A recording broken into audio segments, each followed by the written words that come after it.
ព្រះពុទ្ធសេចក្តីប្រាំអាយុសង្ខារនៃសពសត្វដែលតែងតែរំកិលទៅមកព្រោះព្រះពុទ្ធក៏ហាក់ដូចជានៅមិនឆ្ងាយពីយើងឡើយ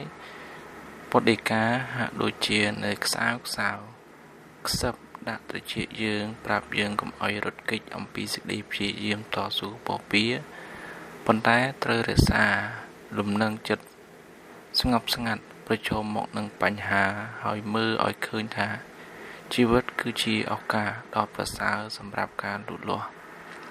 និងការអភិវឌ្ឍខ្លួនបុគ្គលឬបុគ្គលិកលក្ខណៈរបស់មនុស្សគឺសំខាន់តាំងពីដើមរៀងមកហើយបុគ្គលដែលបានធ្វើខ្លួនឲ្យទៅជាមនុស្សការចាប់អារម្មណ៍សម្រាប់មនុស្សជាតិដូចជាព្រះពុទ្ធសំបីសពថ្ងៃនេះក៏គង់មានអ្វីមួយនៅរស់រវើកជានិច្ចជាពិសេសគឺទស្សនៈការបង្រៀនរបស់ព្រះអង្គមិនដែលសាបសូន្យឡើយព្រះពុទ្ធគឺពិតជាបុគ្គលមួយដ៏អស្ចារ្យ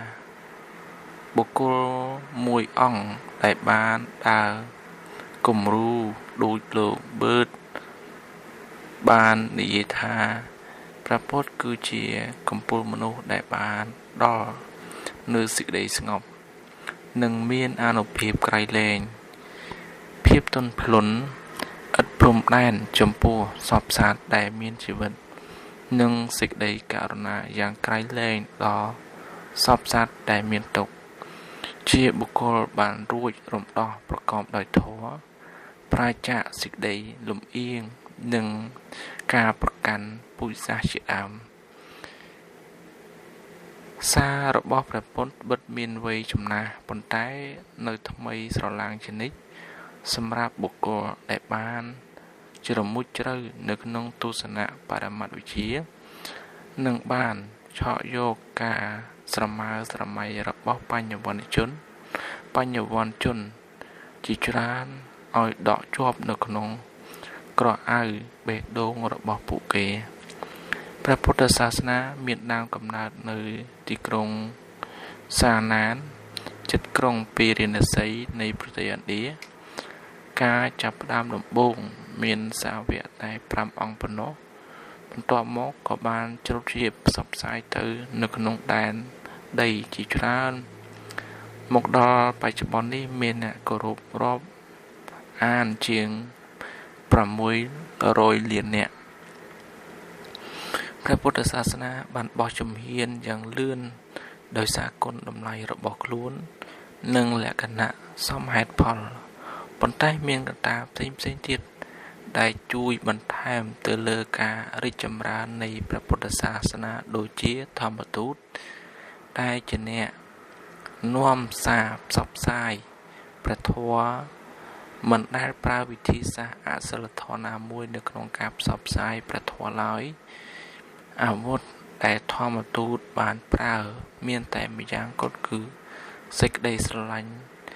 និងមេត្តាករុណាឥតដែនកំណត់លើអំពីនេះទៅទៀត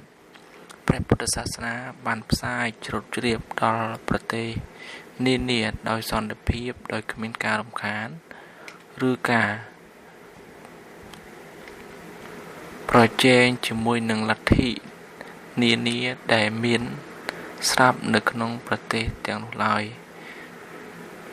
បេសកកម្មរបស់អ្នកកាន់ព្រះពុទ្ធសាសនាបើយោងតាមកំណត់ត្រា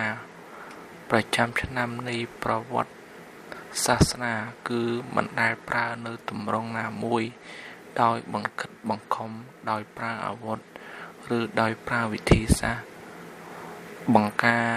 ឬបង្គាប់បញ្ជា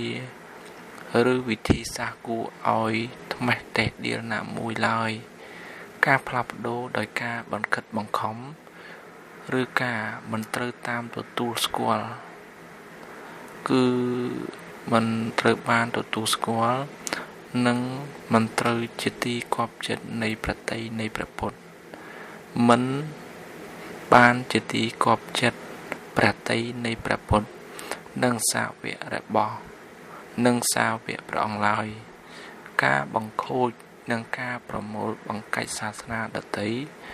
មិនដែលមានវត្តមានកើតឡើងនៅក្នុងព្រះពុទ្ធសាសនាឡើយហើយនេះហើយព្រះពុទ្ធសាសនាបាន